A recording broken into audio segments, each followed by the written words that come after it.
Hello students, in this video we are going to learn about lymphoid organs. So our immune system consists of different organs which are structurally and functionally different, but they help in producing the immune system. So they are called as the lymphoid organs. So the organs involved in the origin, maturation and proliferation of the lymphocytes. So லிம்போசைட்ஸு உருவாகிறதுக்கு காரணமாக இருக்கிறது, அது mature ஆகிறதுக்கு, அது multiply ஆகிறதுக்கு இன்வால்வாக இருக்கிற organs எல்லாமே come under the lymphoid organs. So in this picture you can see the various lymphoid organs. So this is the thymus that is situated behind the heart. So this is the thymus and this is the bone marrow. They form the primary lymphoid organ, and this side we have the secondary lymphoid organs, the lymph nodes. So நம்மளுடைய தைமஸ்லேருந்து நிறைய இந்த lymph vessels வரும். அந்த lymph vessels அங்கங்கே nodes form ஆகும். They are the lymph nodes. Next the spleen. Next, the Peyer's patches. Peyer's patches, they are found in the gastrointestinal tract. அங்கே இருக்கும் அந்த Peyer's patches. They all form the secondary lymphoid organs. So, next we'll move on to the classification of the lymphoid organs. So, lymphoid organs, primary lymphoid organs இருக்கு, secondary lymphoid organs இருக்குன்னு பார்த்தோம். So primary organ we say it are the central lymphoid organs. They form the bone marrow and the thymus. So secondary or the peripheral lymphoid organs பார்த்தீங்கன்னா நம்ம lymph nodes, Peyer's patches, malt, galt இதெல்லாமே வரும். So here what is the function of the primary or the central lymphoid organ? They provide the appropriate environment for the lymphocyte maturation. So lymphocytes தான் நமக்கு, it is a kind of WBC cell. They are very much important for producing the immunity. So in the lymphocytes மெச்சுரேஷனுக்கு இது appropriate என்விரான்மெண்ட்டை பண்ணி கொடுக்கும் இந்த central lymphoid organs. So இந்த lymphocytes வந்து எங்கே தான் வந்து என்ன ஆகும், மெச்சூர் ஆகி அது வந்து என்ன ஆகும், இம்யூனோ காம்பிடன்ட் செல்ஸாக வரும். ஸோ நமக்கு இம்யூனிட்டியை ப்ரொடியூஸ் பண்ணக்கூடிய கேப்பபிலிட்டி உள்ள செல்ஸாக வந்து இது மாறணும்.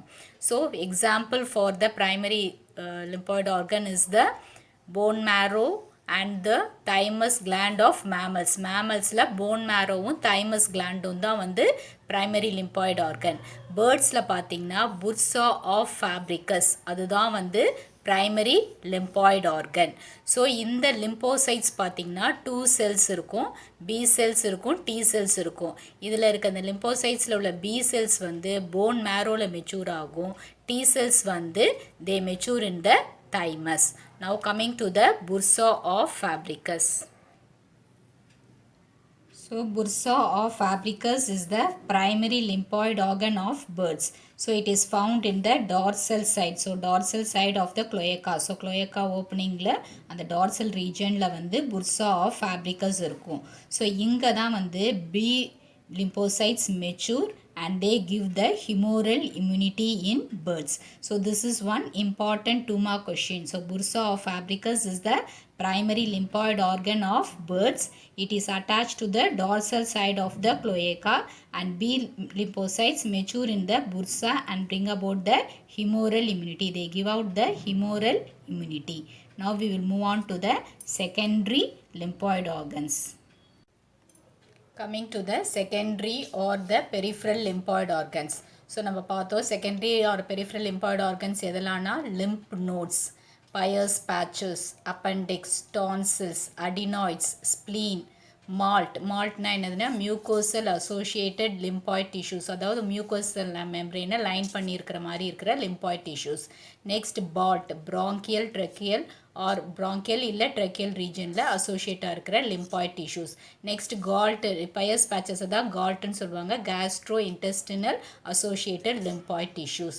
So இது எல்லாமே என்னது secondary lymphoid organs. So இந்த secondary lymphoid organs வந்து என்ன பண்ணுன்னா they trap the antigens and make it available for the mature lymphocytes. So mature lymphocytes வந்து primary lymphoid organல produce ஆகும்.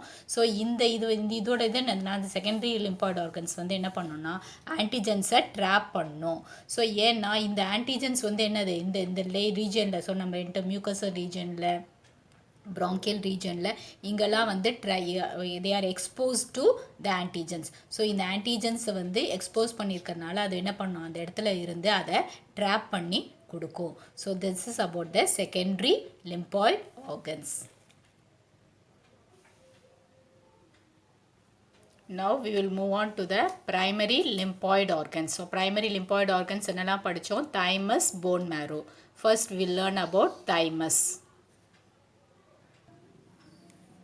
So this is the picture of the thymus.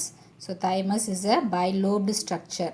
So இங்க பார்த்தீங்கன்னா right lobe, left lobe இருக்கும். So the two lobes are separated by the septa. They are divided into, again these lobes are divided into lobules. So next, this where is the location? So வந்து just above the heart இருக்கும். In between the lungs பார்த்தீங்கன்னா இதுதான் வந்து thymus. So இங்கே தான் வந்து thymus gland வந்து இருக்குது. So this is one thymus வந்து just வந்து எடுத்து வெளியே காமிச்சிருக்காங்க. the bilobed structure of the thymus.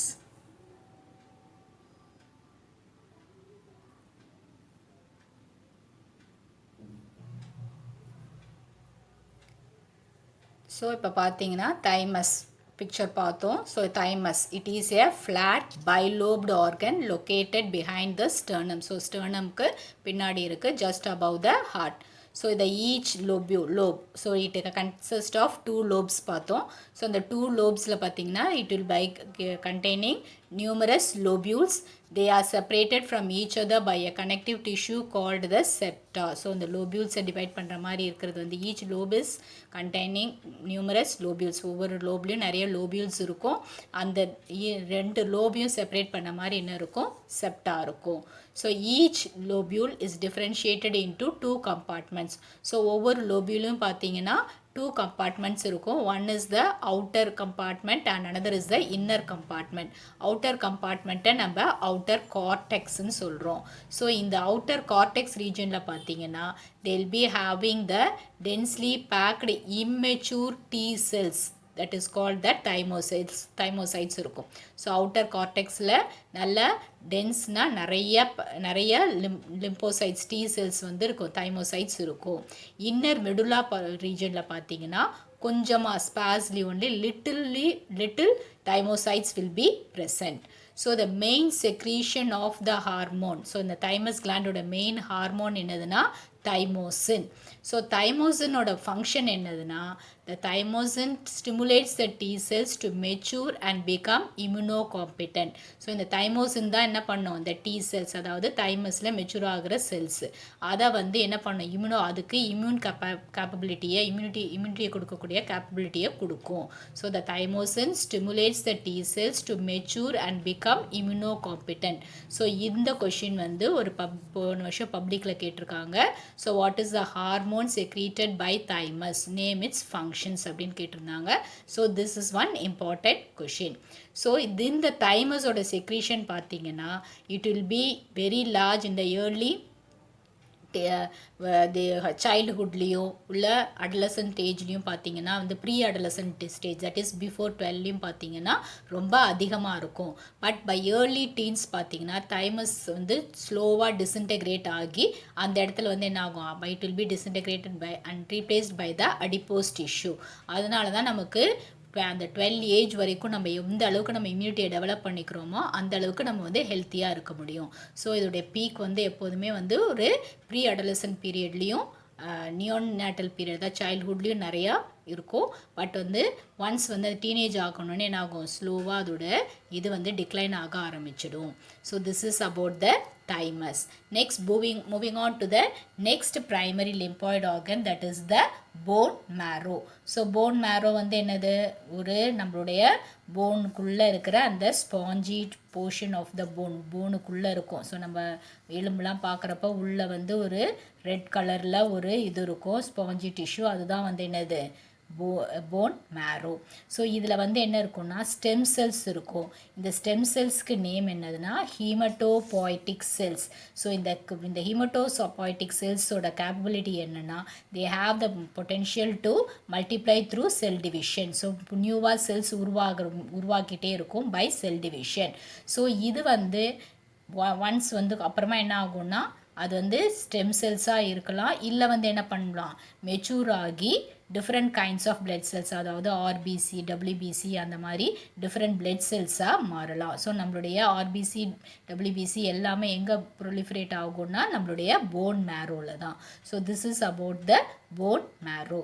So this is the two lymphoid organs. One is the thymus and one is the bone marrow. So learn these two questions and then you can write the home test and post it.